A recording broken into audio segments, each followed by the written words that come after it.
श्री राम जी का भाषण सुनकर सबका आश्चर्यचकित होना।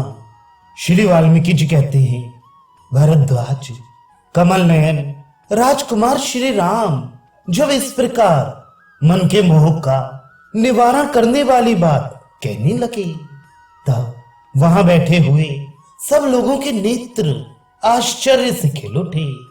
उनकी समस्त सांसारिक वासनाएं वैराग्य की वासना से नष्ट हो गई और वे लोग दो घड़ी के लिए मानो अमृतमय समुद्र की तरंगों में डूबने उतराने लगी। श्री रामचंद्र जी की वे बातें जिन लोगों ने सुनी, वे निश्चलता के कारण चित्रलिखित से प्रतीत होते थे। उनका हृदय आनंद से भर गया।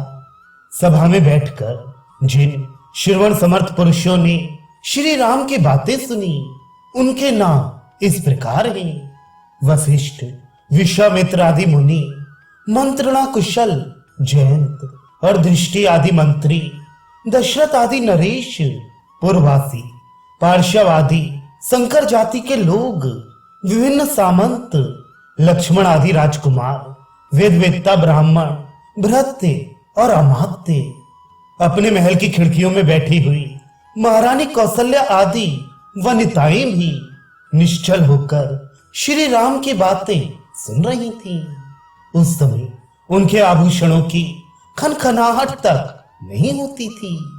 आकाशचारी सिद्ध, गंधर्व, किन्नर, नारद, व्यास और पुलह आदि श्रेष्ठ मुनियों ने तथा देवता, देवराज इंद्र, विद्याधर गण एवं महान दिव्य नागों ने भी श्री रामचंद्र जी की वे विचित्र अर्थ से परिपूर्ण और परम उदार बातें सुनी थी।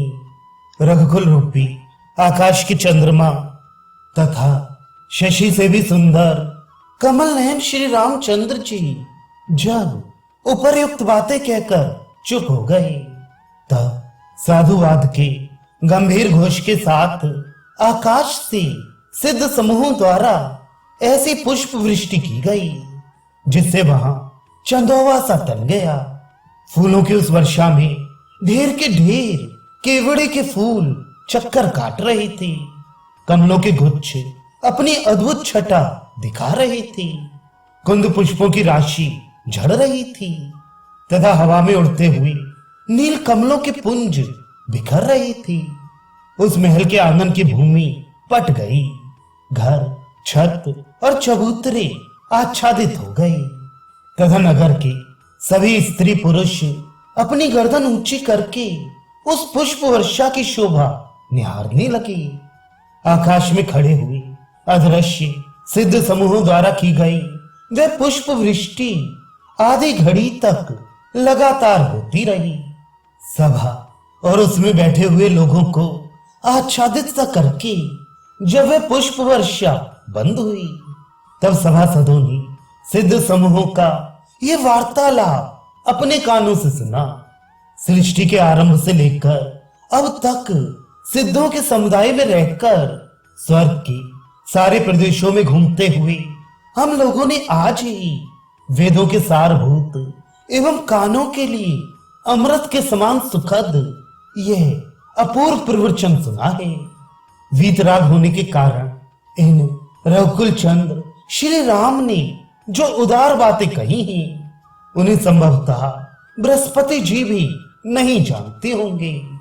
अहो, ये बड़े सौभाग्य की बात है कि आज हम लोगों ने श्री रामचंद्र जी के मुखारविंद से प्रकट हुआ ये परम पुण्यमय प्रवचन सुना है, जो अंतःकरण को परम आह्लाद प्रदान करने वाला है।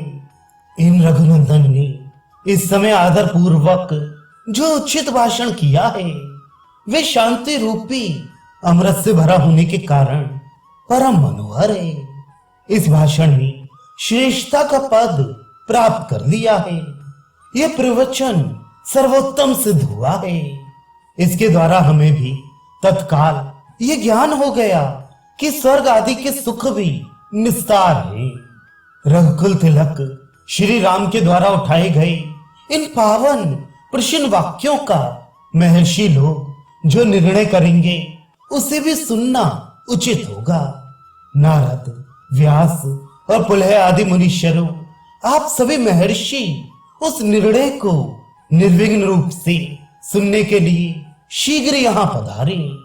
जैसे केसर की शोभा से परिपूर्ण हो स्वर्ण की भांति उद्दीप्त होने वाली कमलनी पर निर्मल चारों ओर से टूट पड़ते हैं, उसी प्रकार हम भी धन वैभव से पूर्ण तथा स्वर्णमय सामग्रियों से प्रकाशित होने वाली राजा दशरथ की इस पुण्यमयी सभा में सब ओर से प्रवेश करें।